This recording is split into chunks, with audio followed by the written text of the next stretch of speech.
The morning air inside St. Peter's Basilica felt heavier than normal, like the building was holding a long breath and refusing to let it go.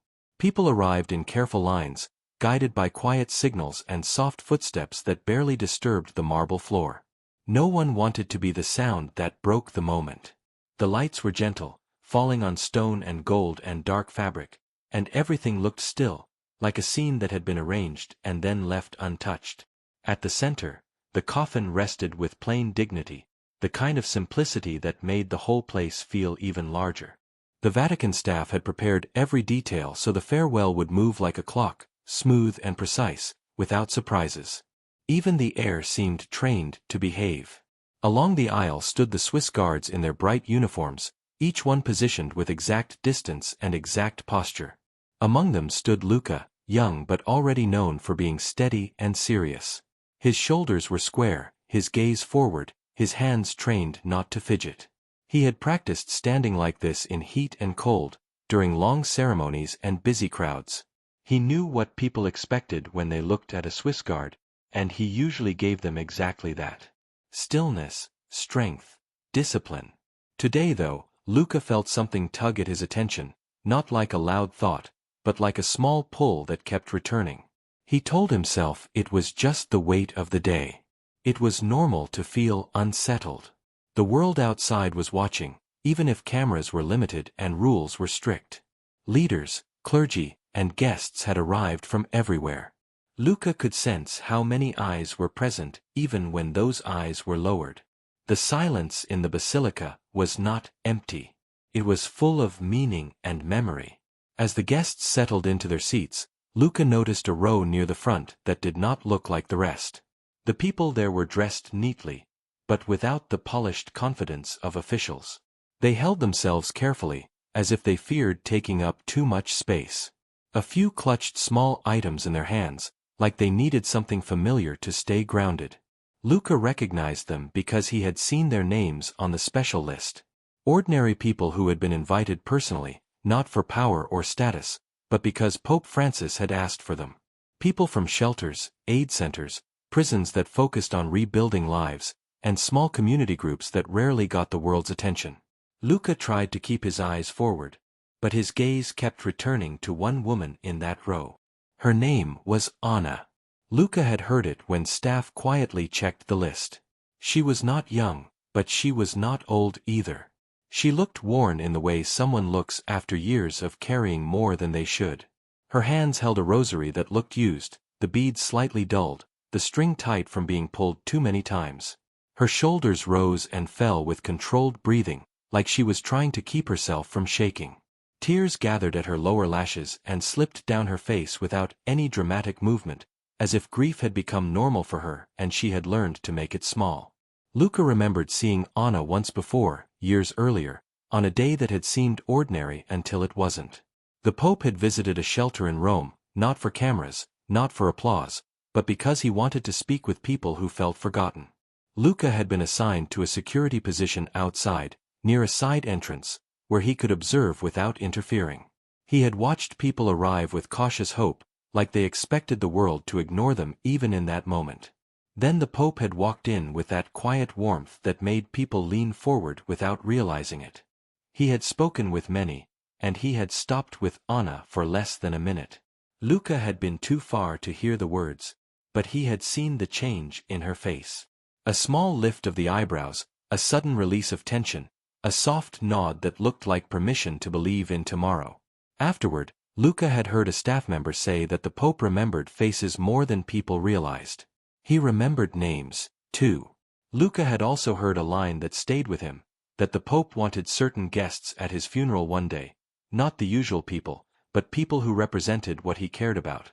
Luca had thought it was just a kind idea spoken in a casual moment.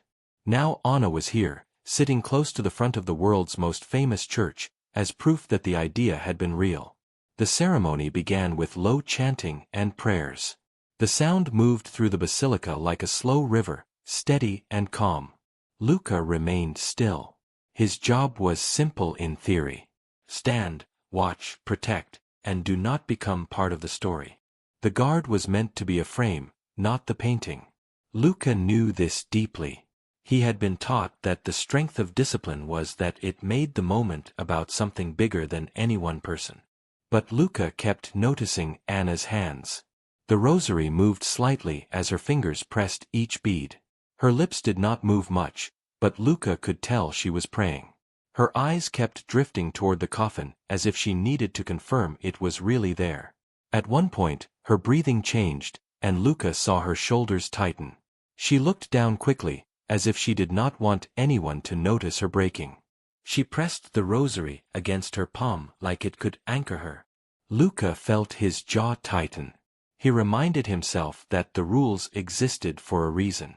This place ran on tradition, and tradition was fragile.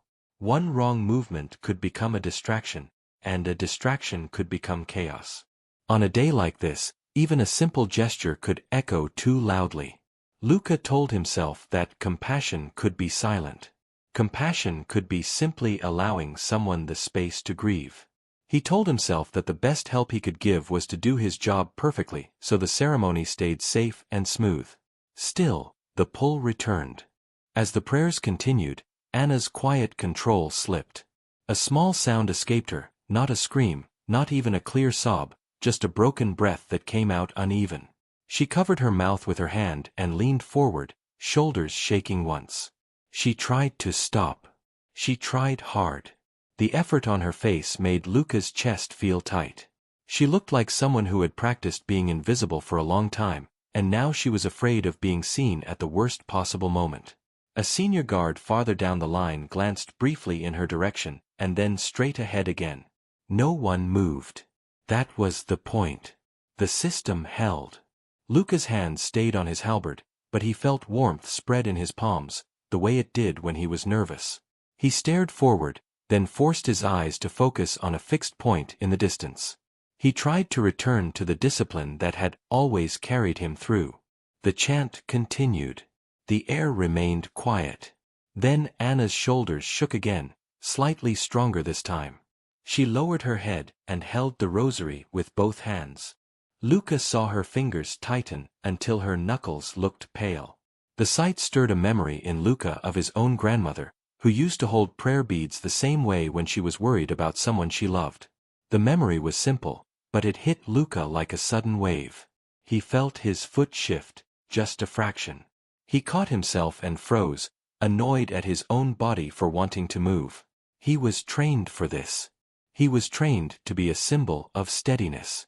Yet the human part of him kept insisting that today should not only be about form. Today should also be about the kind of mercy the Pope had spoken about so often. The prayer reached a pause. The basilica settled into a deeper stillness. In that quiet, Anna's breathing was audible to Luca even from a distance, not loud, but real. He saw her lift her eyes toward the coffin again, and for a second her face looked like someone standing outside a locked door. Luca made a choice that he did not fully understand until his body followed it. He took one step forward, slow and careful, as if he could soften the rule by moving gently. The movement was small, but in that room it felt huge. A few heads turned slightly. A senior officer's posture stiffened. Luca's heartbeat grew loud in his ears. He took another step, and the space around him seemed to tighten, like the basilica itself was watching. Luca kept his face calm, but inside he felt the sharp edge of fear. He knew what he was risking. He knew he might be removed from duty. He knew he might be remembered for the wrong reason. Yet he kept moving, not toward the cameras, not toward attention, but toward one grieving woman holding a worn rosary like it was the only steady thing she had left. Luca continued forward with slow steps that felt heavier than armor, even though he carried only his uniform and his duty. Each movement echoed inside him even if the room stayed mostly silent. He was aware of eyes turning in his direction, even when he refused to look back. The space between him and Anna felt longer than the aisle itself. He kept his head steady and his shoulders straight because fear should not be visible even when it lived inside the chest. He knew the rules by heart and each step reminded him that he was breaking them. Still he moved because something stronger than habit was guiding him now. Anna noticed him when he was close enough for her to see the color of his uniform clearly. Her eyes widened slightly, not in fear, but in surprise. She had not expected anyone to approach her. People like her were used to staying unnoticed even in crowded rooms. She wiped her face quickly, as if embarrassed by her tears. Luca stopped at a respectful distance and lowered his halberd carefully, so it rested against the floor. The sound was soft but clear enough to feel important. It was the sound of a rule bending. He did not speak loudly. He did not want to pull attention away from the farewell. He leaned slightly and spoke words that were simple and steady. "You are not alone," he said. The words were plain, but they carried weight. Anna looked up at him and nodded because her voice would not come. Her hands shook less when she heard him. She took a breath that went all the way down into her chest. People around them noticed the movement even if they pretended not to. A few guests shifted in their seats. A cardinal raised his eyebrows, then lowered them again. The senior officer at the end of the guard line tightened his jaw. He was ready to step in if needed. He watched Luca closely, waiting for the moment when the line would need to be drawn again. Luca offered his arm without touching Anna directly. He waited until she accepted by placing her hand lightly on his sleeve. The contact was small but meaningful. It was permission. Together they took a step toward the aisle. The sound of shoes on marble seemed louder now. Luca guided her slowly, making sure she felt steady. Anna walked as if each step required courage she was not sure she had left. They reached the open space leading toward the coffin. Luca stopped again and bowed his head slightly. He allowed Anna to move forward on her own. She walked the last steps without support. Her eyes stayed fixed on the simple coffin ahead. When she reached it, she placed her rosary gently on top as if it belonged there. Her lips moved in a quiet prayer that stayed private. She rested her hand on the edge of the coffin for a brief moment, then stepped back. The entire hall felt different. The silence was no longer just formal. It felt alive. People sensed that something honest had happened. No one spoke. No one interrupted. Even those who believed deeply in tradition felt a strange calm instead of anger. Luca stood still beside Anna until she was ready to return. When she turned back, her face looked lighter, as if some weight had been shared. He guided her to her seat again and waited until she was settled. Anna looked at him once more and gave a small nod filled with gratitude. Luca returned the nod and stepped back into position. He lifted his halberd and stood exactly as before. From the outside it looked like nothing had changed. Inside Luca, everything had changed. The ceremony continued. Prayers resumed. The chant flowed again through the basilica. But the atmosphere carried a new layer of meaning. Luca felt eyes on him now and then, but he kept his gaze forward. He did not try to explain himself. He did not regret what he had done. He simply stood and waited for what would come next. From behind the altar, Father Marco observed quietly. He had seen many ceremonies and many mistakes over the years. He knew when a disruption came from ego and when it came from sincerity. What he had just witnessed felt aligned with the spirit of the man they were honoring. Father Marco lifted his hand slightly toward the senior officer. The gesture was subtle but clear. "Do nothing." The senior officer exhaled slowly. He did not relax fully, but he stepped back into stillness. He trusted Father Marco. He also trusted his own instincts. Something about the moment felt right, even if it had broken the pattern. As the service moved toward its close, Luca remained alert. His body held discipline, but his mind stayed aware. He noticed how Anna sat straighter now. He noticed how some guests looked toward the front with softer expressions. He noticed how the space felt less distant and more human. When the final prayer ended, the bell rang gently. The sound traveled upward and lingered. People bowed their heads. Luca bowed his slightly as well. He felt tired in a way that was not physical. It was the tiredness that comes after making a choice that matters. When the guests began to leave, Luca remained at his post. He watched Anna stand and move slowly with the others. She did not look back again, but Luca did not need her to. He knew the moment had already done its work. Later that evening, Luca was told to report to a quiet chamber within the Vatican. The message was delivered without emotion. He removed his helmet and walked through familiar halls that suddenly felt unfamiliar. His steps echoed now because the building was quieter. His thoughts raced ahead of him, imagining every possible outcome. He stood outside the chamber door and took a steady breath. He reminded himself that discipline included accepting consequences. He had known the risk when he moved. Whatever happened next, he would face it with the same posture he had learned since training. The door opened and Father Marco stood inside waiting. His expression was calm and unreadable. Luca stepped in and stood at attention. The door closed softly behind him. "You broke protocol," Father Marco said without anger. Luca nodded once. "Yes, Father," he replied. His voice was steady, even though his heart was not. Father Marco looked at him for a long moment, then turned and reached for a thin folder resting on the table. He held it carefully, as if it contained something fragile. He did not open it right away. "Do you know why no one stopped you today?" Father Marco asked. Luca shook his head. "No, Father," he said. Father Marco opened the folder and removed a single page. The handwriting was familiar even to those who had only seen it once. Luca recognized it immediately. It was the handwriting of Pope Francis. Father Marco began to read aloud. The words were simple and direct, just like the man who wrote them. "If someone forgets the rules to show mercy, let him not be punished, let him be thanked, because mercy without action is empty." Luca felt his chest tighten. He listened without moving. Father Marco lowered the paper and looked at Luca. "The Pope hoped someone would remember this today," he said. "You did." The room stayed quiet. Luca did not speak. He felt something warm rise behind his eyes, but he did not let it fall. He bowed his head slightly. "You may return to duty," Father Marco said.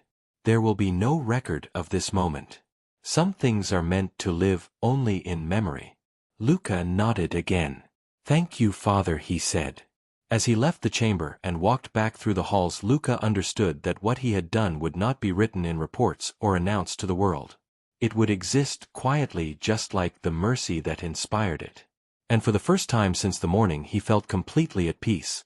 The next morning, Luca returned to his post before sunrise, and the corridors felt colder than usual. He walked past the same stones he had walked past 100 times, and yet everything looked sharper now. He expected people to avoid him or stare too long at him. He expected a quiet punishment in the form of distance and silence. Instead, he noticed something more confusing. A few staff members gave him quick, respectful nods. A priest who usually rushed past slowed down and offered a small greeting. Luca answered with the same calm face he always used, but inside he felt the pressure of being seen in a new way. The Vatican was a place where stories traveled without needing microphones. Luca understood that. He had seen how a single odd detail could become a rumor by lunchtime. He had also seen how rumors usually died when they met the wall of protocol. This time the story did not die. It moved like a candle flame, passed hand to hand. A guard stepped out of line. A woman touched the coffin. A rule bent and nothing broke. That was enough to keep people talking in their soft, careful voices. Luca kept his routine as if nothing had happened. He checked his uniform. He stood in the same positions. He followed every instruction with perfect timing. He did not act proud. He did not act nervous. He did not search for honor in the crowds. He told himself that the moment had already done what it needed to do. Still, he felt a quiet worry that the story might be pulled into places it did not belong. By midday, a senior officer named Paolo asked Luca to meet him in a side hall near the guard offices. Paolo was older and carried authority like a weight that never left his shoulders. He spoke with the plain tone of someone who had seen many young men test limits. Luca stood at attention while Paolo studied him. Paolo did not begin with anger. He began with questions. Paolo asked Luca why he moved. Luca answered, honestly, in simple words. He said he saw a woman grieving and he felt the moment asked for kindness. He said he knew it was against protocol. He said he accepted whatever consequences were necessary. Paolo listened without interrupting. When Luca finished, Paolo did not raise his voice. Paolo only asked one more question. Paolo asked if Luca would do it again. Luca paused. He did not want to sound defiant. He did not want to sound uncertain either. He said he would follow protocol always. He also said that mercy was not a performance and sometimes it required a step forward. Paolo held Luca's eyes for a long time. Then Paolo looked away as if deciding something inside himself. Paolo told Luca that the Vatican protected tradition for a reason. Paolo said tradition kept the church stable through storms. Paolo also said that Pope Francis had spent his life reminding people that tradition without compassion became empty. Paolo admitted that this balance was difficult and that young guards rarely understood it. Then Paolo surprised Luca by speaking softly. Paolo said that yesterday he saw many powerful people sit close to the coffin with dry eyes and practiced faces. Paolo said he also saw one ordinary woman lose her strength for a moment. Paolo said Luca made sure she did not lose her dignity too. Paolo dismissed Luca without punishment. Paolo did not praise him openly either. Paolo simply said that Luca must be careful now because attention could twist good actions. Luca nodded and left. As he walked away, he felt both relief and a new kind of responsibility. That afternoon, Luca noticed something unusual near the visitors' entrance. A small Vatican aide named Sofia was speaking with security staff while holding a folder. Sofia looked serious but not alarmed. She glanced toward Luca and then approached him with measured steps. She asked if he was Luca. He confirmed. She told him that Father Marco wanted him present at a small meeting later in the evening. Luca asked what the meeting was about. Sofia said it was about a request that had arrived after the funeral. She did not explain more. Luca spent the rest of his shift thinking about the request. He imagined journalists pressing for comments even though the Vatican rarely responded quickly. He imagined people trying to identify Anna and turn her grief into a headline. He imagined the story being reshaped into something louder and less true. Luca did not want that. The moment had been quiet and personal. It had been about a human being who was invited to say goodbye. Luca feared that attention could steal that meaning and replace it with noise. In the evening, Luca reported to a small office near the administrative wing. Father Marco was there with Sofia and one other priest named Tomas. A window looked out onto a courtyard where lights glowed softly. The room felt private and calm. Father Marco asked Luca to sit. Luca sat with careful posture and waited. Father Marco explained that Anna had left a note before she departed. Father Marco said she did not ask for anything big. She did not ask for money or special access. She asked for one simple thing. She asked if she could write a short message of thanks that would be placed in the Vatican archives with the records of the funeral. She said she wanted future people to know that Pope Francis remembered people like her. Father Marco said the request was unusual but not impossible. Father Marco then asked Luca a question that Luca did not expect. Father Marco asked if Luca would be willing to deliver a sealed reply to Anna through a trusted charity office in Rome. Father Marco said the reply would not mention Luca by name. Father Marco said it would only confirm that her message was received and that her presence mattered. Luca agreed immediately. He felt grateful that the Vatican was keeping the exchange respectful and quiet. Sofia handed Luca a small envelope. She told him the address of the charity office and the name of the coordinator who would accept it. Luca took the envelope as carefully as if it were fragile. He understood the weight of simple paper in a place like this. A small message could carry more truth than a long speech. The next day Luca traveled with approved permission and delivered the envelope as instructed. The charity office was modest and warm and smelled faintly of tea. The coordinator was a middle-aged man named Omar who greeted Luca politely without asking too many questions. Luca gave him the envelope and watched Omar place it in a locked drawer. Omar said Anna would receive it soon. Luca thanked him and left. Outside the office, Luca stood on the sidewalk for a moment and watched ordinary life move past. People carried groceries. A bus hissed at the curb. A child tugged at a parent's sleeve. Nothing about the street looked like the basilica. Yet Luca felt a strange connection between the two worlds. He remembered how Pope Francis had spoken about bridges. Luca realized that yesterday he had built a small one without planning it. Back at the Vatican, the story continued to spread in quiet ways. Luca heard it in fragments. A guard told another guard that the Pope would have approved. A staff member said the moment felt like a final lesson. A visiting priest said he wished his own parish understood that mercy could be simple. Luca listened, but he did not add to it. He did not correct people or claim credit. He wanted the moment to stay clean. One afternoon Father Marco stopped Luca in a corridor and handed him a thin paper without ceremony. It was not a public document. It was a private note from the Vatican administration. It stated that Luca's actions during the funeral would be considered consistent with the spirit of the late Pope's wishes and would not be treated as misconduct. The note also stated that Swiss Guard protocol would remain unchanged. Luca read it twice. He understood the message clearly. The rules would stay. The meaning would stay too. That night Luca stood again at his post in silence and watched visitors pass through a distant hallway. He thought about Anna receiving the envelope. He thought about her message being stored among official records. He thought about future historians reading lists of names and dates and formal details. He hoped that somewhere between those lines they would also feel the human heartbeat of the day.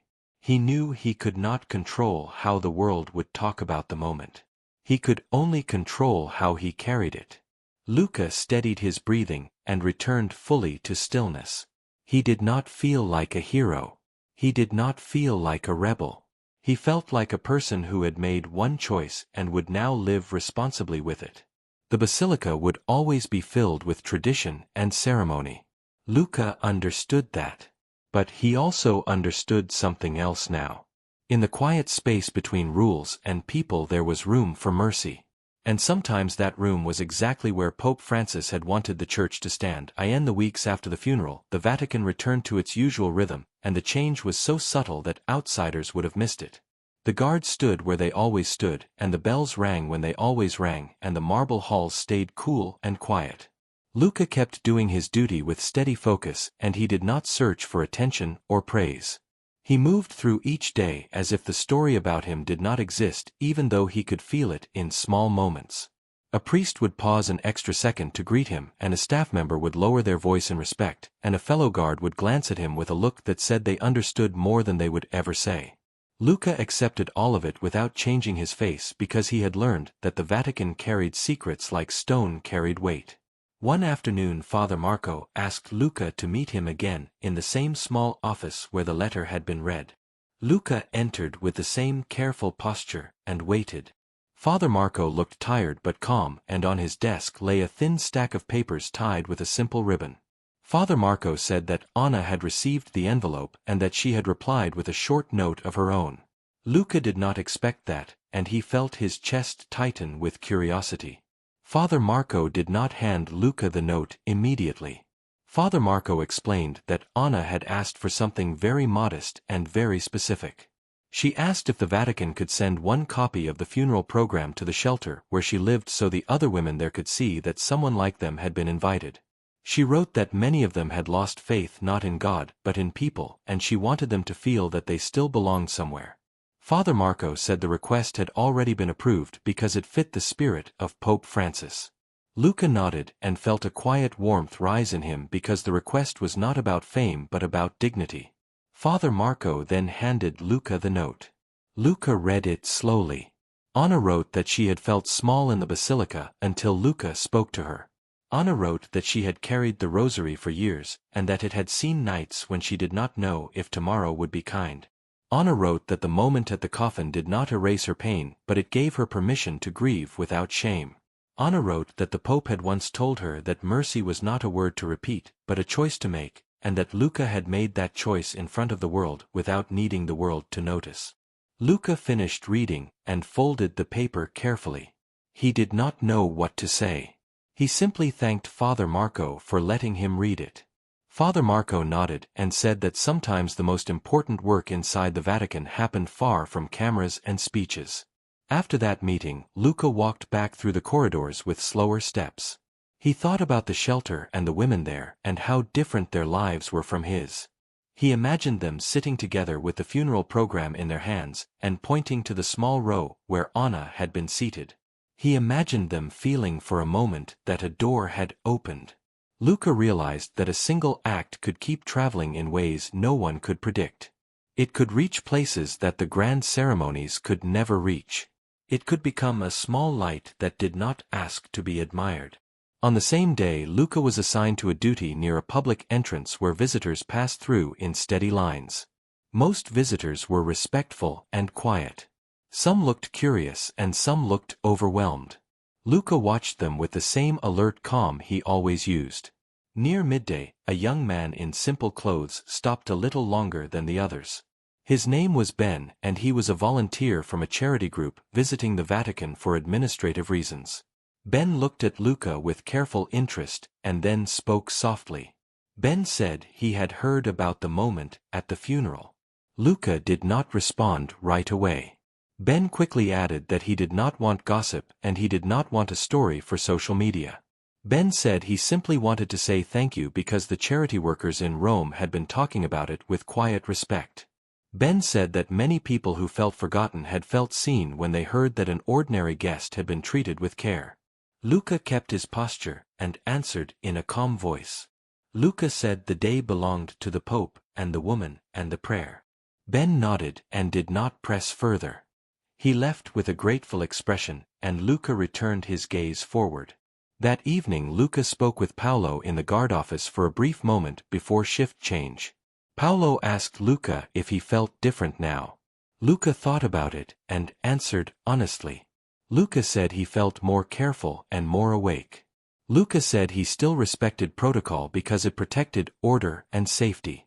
Luca also said that he understood better now why Pope Francis often spoke about the edges of society.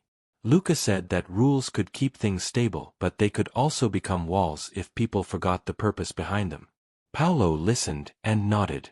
Paolo said that every guard learned discipline first and only later learned wisdom. Paolo said Luca was learning the second part earlier than most and that it would make him a better guard if he remained humble. Luca accepted the words quietly. As the months passed, the story did not grow louder. It did not become a headline that chased Luca through the streets. It stayed mostly inside the Vatican and inside the charity circles that cared about such things. That was exactly how Luca wanted it. He noticed that visitors sometimes stared at the Swiss guards with a different expression. It was as if they were searching not just for a symbol but for a human face behind the uniform. Luca did not change his routine for them. He simply stood steady and did his job. But inside he carried a new understanding. He knew that his uniform did not erase his humanity. It was meant to serve it. One day Luca received a message through Father Marco. The shelter had received the funeral program. Anna and the others had framed it and placed it in a small common room where they gathered for meals and prayer. Next to it, they placed a short line written in simple words. It said that mercy can be quiet and still real. Luca read the message and felt his eyes grow warm. He did not cry. He simply held the paper for a moment longer than necessary, and then placed it carefully in his locker, as if it were something sacred. Later that night, Luca stood again in a silent hall. The stone around him reflected soft light. The air smelled faintly of wax and old books and clean fabric. A group of visitors passed at a distance and their footsteps faded. Luca looked straight ahead like he always did. But in his mind, he saw Anna walking toward the coffin with shaking hands, and he saw the rosary resting gently on the simple wood. He remembered the way the room had changed when one person was allowed to be fully human. He understood that Pope Francis had left many teachings behind in speeches and documents. Yet one of his strongest lessons might have been planted in that single, unscripted moment. Luca remained a Swiss guard, and he remained disciplined. He did not become careless or proud. He did not start breaking rules to chase meaning. He understood that meaning was not a tool to use.